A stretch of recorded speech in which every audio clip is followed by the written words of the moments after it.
사실상 이제 대통령이 지금 현직 대통령이지만 직무가 정지되지 않습니까?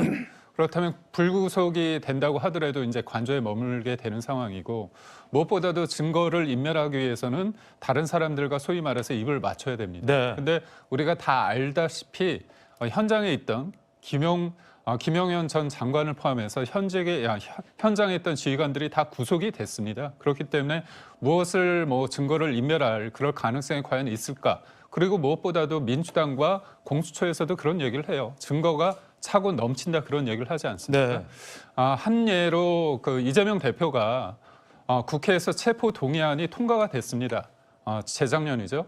그때 여소야대 국면인데도 불구하고 국회의원들이 개개인의 헌법 기관임에도 불구하고 그거를 체포 동의가 필요하다고 해가지고 통과시켰습니다.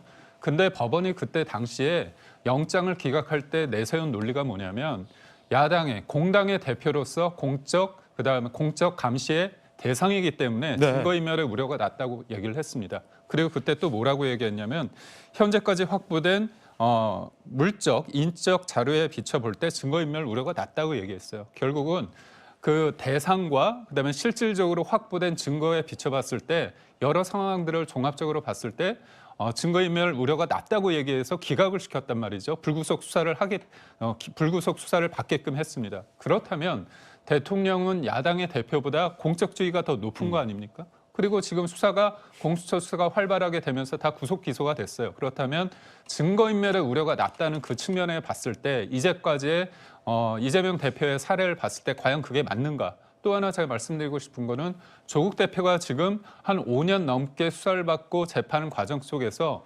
최근에야 최종심에서 구속이 됐습니다. 그러니까 어떻게 보면 이제 교도소로 간 거죠. 구치소로 갔는데 그때 2심에서 징역 2년이 나왔습니다. 집행유예도 없었어요. 그렇다면 대부분이 법정 구속을 해야 된다 그렇게 생각했는데도 그때 법원이 법정 구속하지 않았습니다. 그 과정 속에서 조국 전 대표 같은 경우는 비법률적인 방식으로 자기가 명예를 회복하겠다고 하면서 선거까지 나와서 국회의원이 됐습니다. 이런 일련의 상황을 봤을 때 과연 대통령의 어떤 신분으로서 직무가 정지된 대통령의 신분으로서 이게 여타의 이재명 대표와 조국 전 대표의 상황을 비춰봤을 때 이게 과연 형평성이 있게 되느냐 이 부분이 문제가 제기될 수밖에 없고요.